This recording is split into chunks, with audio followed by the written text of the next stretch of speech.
Bonjour les amis, vous avez déjà entendu parler du grand avertissement? Il aura lieu une année paire après 3 événements. C'est ce qu'on va voir à la suite. Bonjour à tous, en ce jour de l'Immaculée Conception, je vais aujourd'hui vous parler d'un événement spirituel majeur qui va arriver d'ici peu. C'est l'avertissement ou l'illumination des consciences comme certains l'appellent. Un jour extraordinaire au cours duquel chacun va voir l'état de son âme comme Dieu la voit pendant quelques minutes de notre vie terrestre. Clairement, l'avertissement, c'est quoi? C'est effectivement un événement spirituel grandiose qui va concerner toute l'humanité où chacun va voir l'état de son âme pendant quelques minutes. Et donc, cet événement sera inexpliqué par la science et nous verrons ce que nous avons fait de mal à nos frères et nous verrons toutes les mauvaises actions que nous avons pu faire, mais aussi toutes les bonnes actions que nous n'avons pas faites. Plusieurs mystiques durant ces derniers siècles ont annoncé cet événement et permettez-moi d'aller directement à l'essentiel en allant sur les apparitions de Garabandal en Espagne qui ont renouvelé cet appel de tendresse de Dieu concernant cet avertissement en insistant sur sa proximité. Qu'est-ce que sera ce grand avertissement? Eh bien, ça sera un moment où chacun d'entre nous va être conscient de la manière dont Dieu le voit au positif et au négatif. C'est un moment où nous devrons accepter de regarder en face l'intégralité de nos crimes, l'intégralité de nos manquements et l'intégralité de notre trahison par rapport à notre destinée humaine qui est véritablement une destinée divine puisque l'homme a été fait à l'image et à la ressemblance de Dieu. À ce moment-là, certaines personnes vont accepter le regard de Dieu au positif comme au négatif et elles vont continuer leur vie dans la foi et dans l'espérance. Et d'autres personnes vont interpréter cet événement collectif, tout le monde va y passer en 2026, d'un point de vue scientifique, en le reliant avec un événement solaire et des mécanismes de l'ADN. Quelle sera la différence? Eh bien, ceux qui vont l'interpréter de manière religieuse seront véritablement sauvés. Ceux qui vont l'interpréter de manière scientifique et qui ne changeront rien à leur vie en admettant pas leurs crimes, leurs péchés et leurs manquements, en s'entêtant dans le cheminement du mal, eh bien ces personnes-là iront en enfer. Il n'y aura pas de ticket retour et il n'y aura pas de changement de cap en cours de route. Si au moment du grand événement, vous n'acceptez pas publiquement votre faute, vous irez en enfer. Si vous entêtez dans vos crimes, si vous entêtez dans l'image que vous voulez donner de vous dans la société, vous irez en enfer, vous et les gens qui sont dépendants de vous et qui vous suivent dans ce chemin. Ça peut être toute une famille, ça peut être toute une lignée, ça peut être toute une dynastie de personnes. Mais dans la même famille, il peut y avoir des différences. Certaines personnes vont accepter ou d'autres. Ce que nous disent les apparitions de Garabandal en Espagne, dans les années 60, on est dans l'Espagne de Franco, eh bien c'est que ce grand événement, il affectera un certain nombre de personnes avant 2026. Comme de nombreux religieux, j'ai vécu cet événement il y a quelques mois où j'ai pu exactement me voir en face et accepter ce qui est et ce qui n'est pas. C'est ce que je vous conseille de faire. On va voir dans une première partie les messages de Garabandal, mais surtout ce qui va se passer avant le grand avertissement pour vous préparer. Il y a 3 événements. Et ensuite, on va voir comment certaines personnes qui iront en enfer vont proposer une explication scientifique à cette prise de conscience et qui, en refusant cette prise de conscience, en refusant de l'assumer, sont certains d'aller en enfer. C'est plutôt réjouissant puisqu'on en sera débarrassé en fait. On se retrouve après les 2 vidéos pour tenter de trouver une conclusion. Ceci a été d'ailleurs surnommé le petit miracle. Conchita entre en extase donc, tombe à genoux et il faut savoir qu'elle est entourée par une foule de gens, car l'information sur cet événement avait circulé et on est d'ailleurs 1 an après le début des apparitions. Il y a de fait sur place des centaines de gens autour d'elle et à ce moment précis, les gens qui l'entourent ne sont pas nécessairement tous des proches ni la famille de Conchita seule. Plusieurs différentes personnes ont donc filmé et photographié la scène. Et soudain, cette hostie illuminée apparaît devant tout le monde. Another thing, Glenn. Autre chose, Glenn. Sur ta page Facebook, tu parles d'événements précurseurs qui auront lieu avant l'avertissement. Tu peux nous en parler un petit peu, s'il te plaît?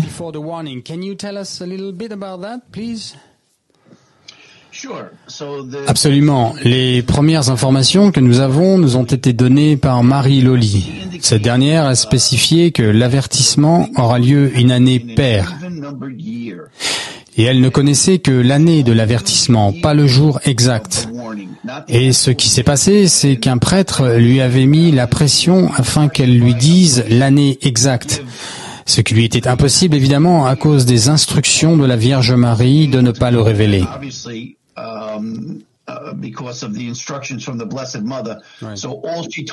Donc tout ce qu'elle a répondu au prêtre fut cela, que ce sera une année paire. Mais aussi, la Vierge Marie a révélé 3 événements à Conchita qui arriveront, qui se passeront avant l'avertissement. Donc voici ces 3 événements spécifiques auxquels nous pouvons nous attendre. Le premier est un synode. Or, dans les années 60, les synodes n'existaient pas encore, ce qui interrogea tout le monde quant au terme utilisé.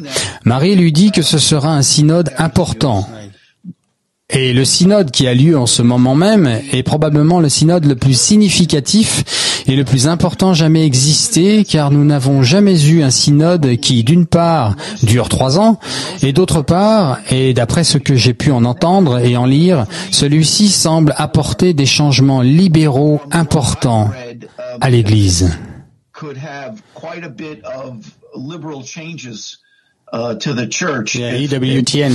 Oui, en effet, la chaîne américaine catholique en parle beaucoup ces derniers temps. Oui, si tu veux mon opinion, ce synode est celui dont parle Conchita. Le deuxième événement parle du communisme qui reviendra en force dans le monde. Or, là aussi, il faut prendre en considération que nous étions en 1961-62. Et les gens dirent, mais cela n'a pas de sens, car où y a-t-il du communisme aujourd'hui dans le monde? Et nous savons tous que l'Union soviétique a été démantelée. Or, nous ne pouvons que constater qu'il est bien revenu nonobstant. Enfin, la troisième information est que le pape retournera d'un voyage à Moscou. Elle ne dit pas juste la Russie, elle dit bien Moscou. Et dès son retour à Rome, les hostilités éclateront partout en Europe. Donc ces 3 événements sont très spécifiques et 2 d'entre eux ont déjà eu lieu, sont déjà en cours. Tu as un double appel, aucun souci Glenn, ça ne nous dérange pas.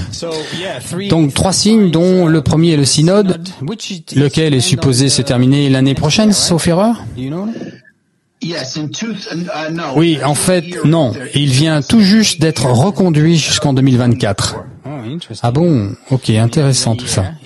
Donc l'avertissement aura lieu une année paire, le communisme se répand de plus en plus dans le monde et le pape revient de Moscou et la guerre éclate en Europe.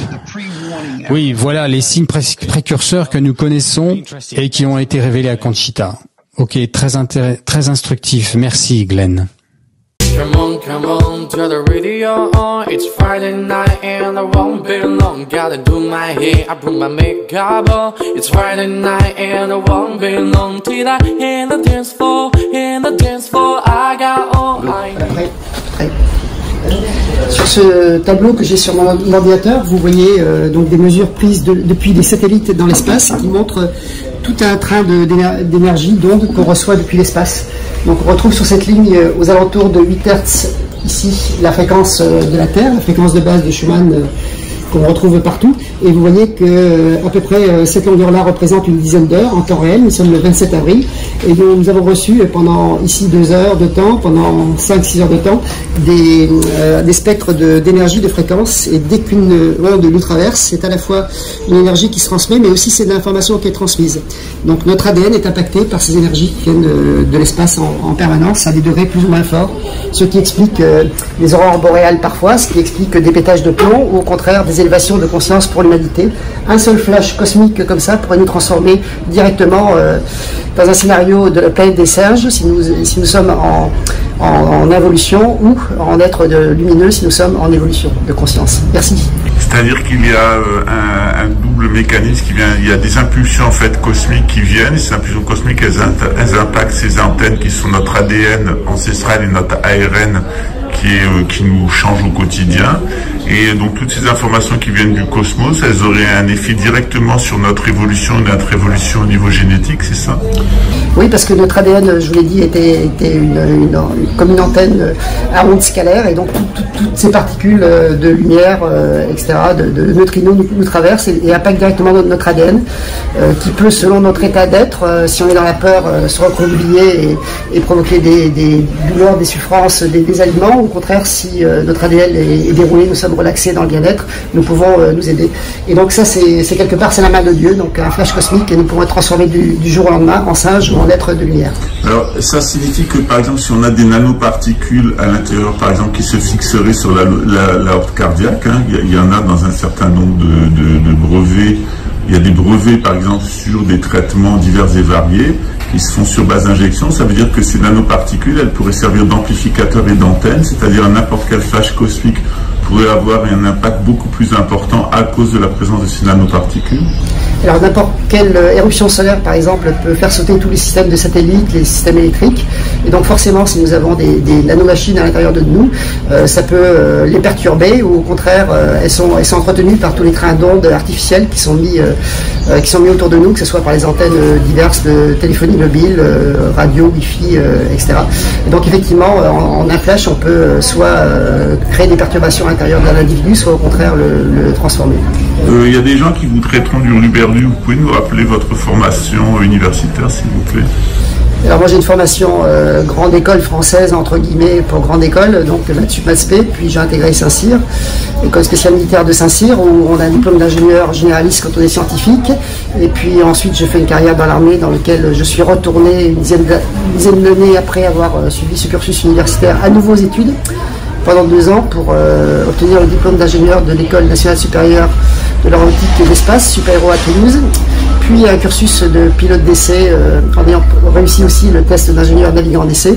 Donc un background scientifique qui est important, mais sur lequel j'ai pu travailler dans les parties programme d'armement.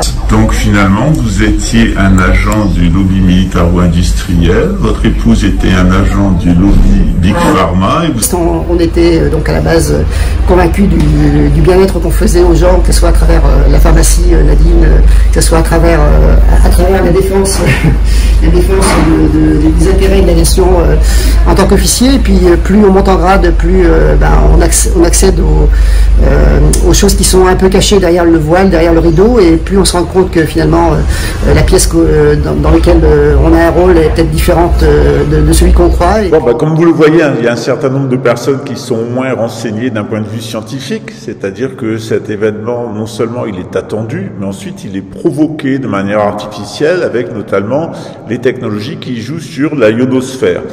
Il y a aussi un phénomène naturel qui est attendu, parce qu'on n'est pas seulement les seuls, les religieux, à lire les prophéties, à les entendre. Croyez-moi que Hitler et Staline et le rab de Sneerson de Lubavitch, eux, ils ont raflé partout tout ce qu'ils pouvaient trouver comme prophétie. C'était le cas d'ailleurs de la secte Aum au Japon, le fameux gourou psychopathe qui croyait au maître ascensionné et qui avait mis du gaz sarin à l'intérieur du métro de Tokyo. Voilà, donc il y a des gens qui visiblement sont au courant et qui prétendent que la plupart des êtres humains vont devenir des singes et que eux, parce qu'ils sont des élus et qu'ils ont été injectés, eh bien, ils vont être des maîtres ascensionnés, les prochains guides qui vont porter la lumière à l'humanité, les lucifériens de la nouvelle religion mondiale. Vous avez maintenant les deux opinions. Vous avez l'opinion de la Vierge Agar-Mbadal qui nous dit, certes, il y aura un événement perçu d'un point de vue matériel, un flash solaire, un flash cosmique, qui peut être l'explosion d'une supernova, qui générerait une super activité du Soleil. Cela va avoir des conséquences sur votre conscience. Mais ça, c'est au niveau matériel. Derrière ça, il y a une véritable proposition de transformation spirituelle de l'humanité. C'est-à-dire que vous devez vous transformer spirituellement. Mais pour y accéder, eh bien, il y avait une condition. Une condition particulièrement dans le domaine de Big Pharma et du lobby militaro-industriel. Selon le choix que vous avez fait, même si vous essayez de retourner votre veste, ça ne marchera pas. Ça ne marchera pas. Pourquoi? Parce que, un, il y a les nanotechnologies, et deux, il y a l'épreuve que vous allez traverser, qui est l'aveu, la repentance et l'acceptation. Et si vous n'acceptez pas l'aveu, la repentance et l'acceptation, si vous en restez à une explication matérielle, scientifique, la question, ça ne sera pas de se prendre pour un maître ascensionné dans la lumière ou de devenir un singe. La question, c'est que la Vierge nous annonce que le royaume du Christ va venir sur terre pendant un certain temps, puis que la terre va être détruite. C'est notre disposition mentale face au grand événement qui va déterminer notre futur. Comme je vous l'ai dit en antenne, j'ai vécu ceci et beaucoup de religieux et de mystiques l'ont vécu avant tout le monde, c'est normal. Puis il y a un certain nombre de personnes qui vont le ressentir, disons, dans ce qui correspond à la fonction publique, l'ancienne noblesse, chez les ignobles actuels qui mènent les républiques, et puis il va y avoir un espèce le même événement pour tout le monde collectif qui est, vous le savez maintenant, en juin 2026. Face à cet événement-là, la question est de savoir comment vous allez réagir. Parce que la question, c'est pas d'être un être de lumière, un maître ascensionné ou un singe. La question, c'est où est notre acceptation par rapport à la façon dont Dieu nous voit. Et est-ce qu'on accepte que les autres nous voient comme Dieu nous voit lui-même? C'est le moment de la sincérité et de l'acceptation. Je remercie cette interview, elle date de 2020. C'est après cette interview que j'ai mis définitivement fin à nos relations, puisque j'ai vu quel était son choix. En tout cas, merci à lui pour sa franchise et merci aussi à sa femme pour sa franchise, puisqu'ils ont dit exactement leur positionnement. Pour eux, ce qu'ils anticipent, et d'ailleurs je pourrais dire beaucoup de personnes qui sont dans le renseignement, c'est cet événement d'un point de vue matériel. La question, c'est est-ce que vous allez le vivre d'un point de vue matériel, avec tous les désordres qu'il va y avoir derrière, bien entendu, au niveau des communications, au niveau des guerres civiles, etc., tout ce qui va se passer, ou est-ce que véritablement, face à cet événement, vous allez entamer un chemin de repentir et d'acceptation? C'est ça le plus important, c'est ce que nous demande Dieu, mais c'est aussi ce que nous demande le Bouddha, c'est la repentance. Sans repentance, il n'y a pas de salut. À très bientôt, ciao.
personne ne veut croire et qui coûte très cher à ceux qui n'y sont pas initiés.